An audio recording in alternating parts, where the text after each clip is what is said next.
The command bunker beneath Geneva hummed with quiet tension, the kind that only comes when the fate of billions hangs in the balance. Holographic displays flickered with the assembly of the Galactic Council fleet. 700 warships, a storm of steel and plasma unlike anything humanity had ever faced.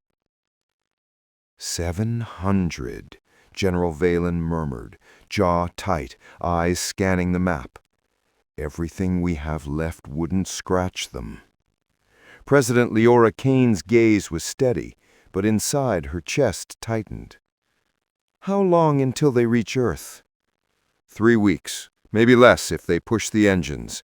Admiral Okoto's voice cut through the link, crisp and precise. We're in fold space now. ETA, Sol system, 19 days. We'll arrive before the Council fleet, but not by much. Dr. Amara Okafor's face was pale, the weight of responsibility etched in every line. The Titans are ready. Weapons? Functional. Drives? Operational. Shields? Stable. But against 700 warships?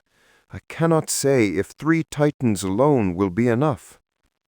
They'll have to be, Leora said flatly, because it's all we have. She activated the planetary broadcast system. Within seconds, her face appeared on every screen across Earth and its colonies. Billions froze in place, staring. People of Earth, she began, her voice calm but unwavering. The Galactic Council has declared war on our species. 700 warships are coming to destroy our homeworld. Our military has fought bravely, won victories we never thought possible, but we are outnumbered and outgunned. She paused, letting the weight of her words sink in. I am ordering the evacuation of Earth's surface. Every civilian will move to the underground shelters. We have prepared for this day. The shelters can sustain our population for years if necessary. We will survive this. What she could not say, what she dared not think, was that the shelters could become tombs if the Titans failed. The Council's weapons were capable of cracking a planet like an egg. We will not surrender, Leora continued. We will not beg for mercy from those who would enslave us. Humanity has survived ice ages, plagues, wars, and the void of space itself.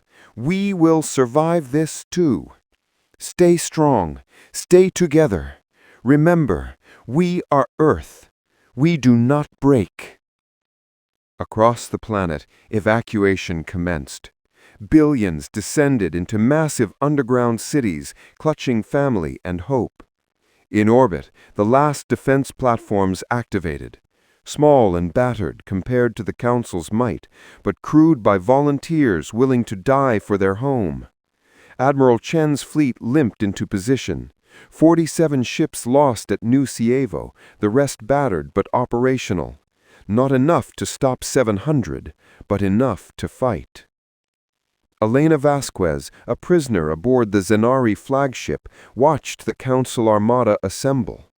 Her captors had ceased torturing her, not out of mercy, but because they wanted her to see the destruction of Earth. She stared at 700 warships, sorry crystalline vessels refracting energy, crash biohips pulsing with life, Arani plasma carriers capable of vaporizing continents, Valora dreadnoughts impervious to nukes. Earth's fleet seemed laughably small. You will watch your homeworld die, the Zenari interrogator said, crystalline tone laced with cruel satisfaction. I know, but you still don't understand, do you? The Council fleet departed for Earth, a looming wave of annihilation. 19 days from impact, sensors detected an anomaly beyond Neptune. Madam President, we have a fold space emergence at the outer system, the officer shouted. Leora's heart leapt. The Titans? 2 massive objects, ma'am. Gravity signatures match Prometheus, Defiance, and Reckoning. They're here. Cheers erupted throughout the bunker. Humanity's secret weapons had arrived, ready before the Council fleet. Admiral Okoro stood on Prometheus's bridge, eyes sweeping over the blue jewel of Earth. All systems report green. Defiance and Reckoning are operational. Scan for the Council fleet. No contacts in system, sir. We beat them here.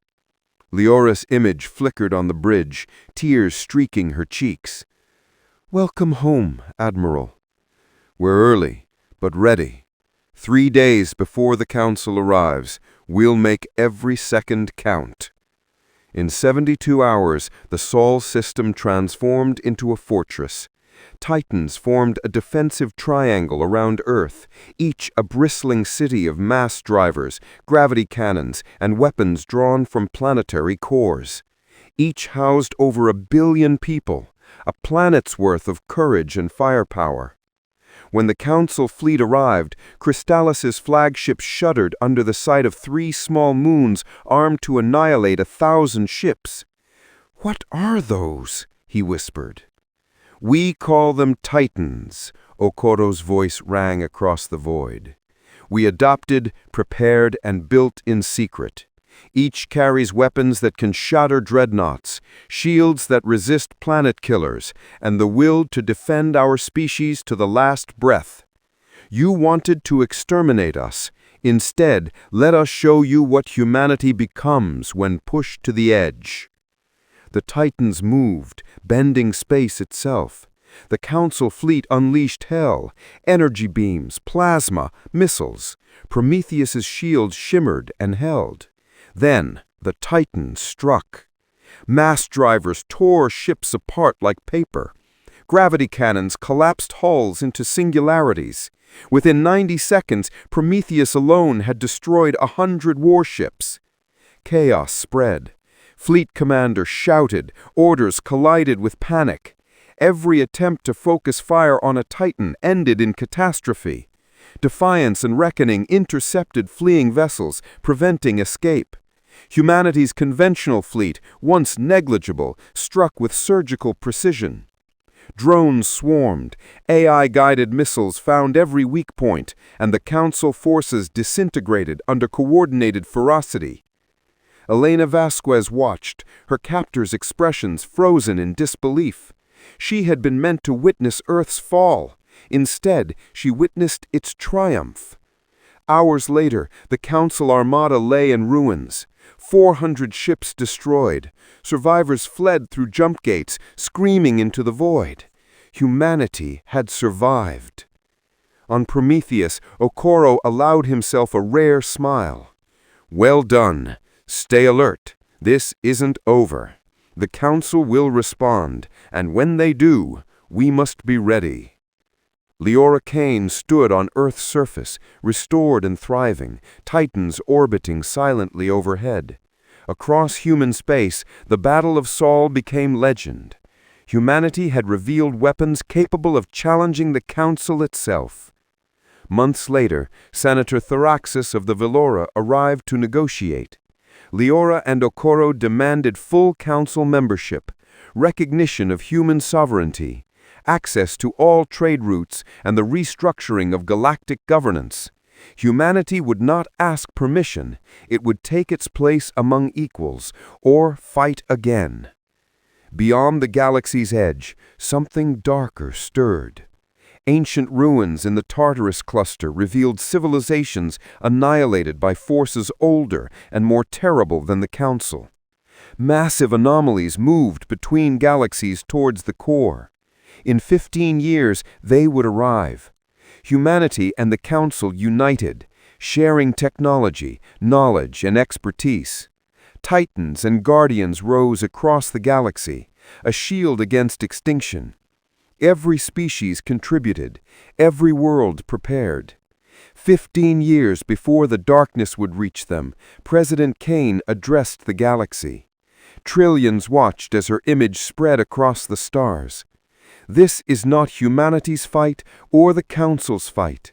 This is the galaxy's fight, and we will survive together. Prometheus glimmered above Earth, a second sun. Humanity had fought for freedom and won. Now, alongside allies, it would fight for survival, against a darkness the ancients had failed to defeat. The age of the Titans had begun, but the age of the galaxy united had just dawned. And somewhere beyond the stars, the darkness waited, unaware that the galaxy it sought to consume would meet it as one.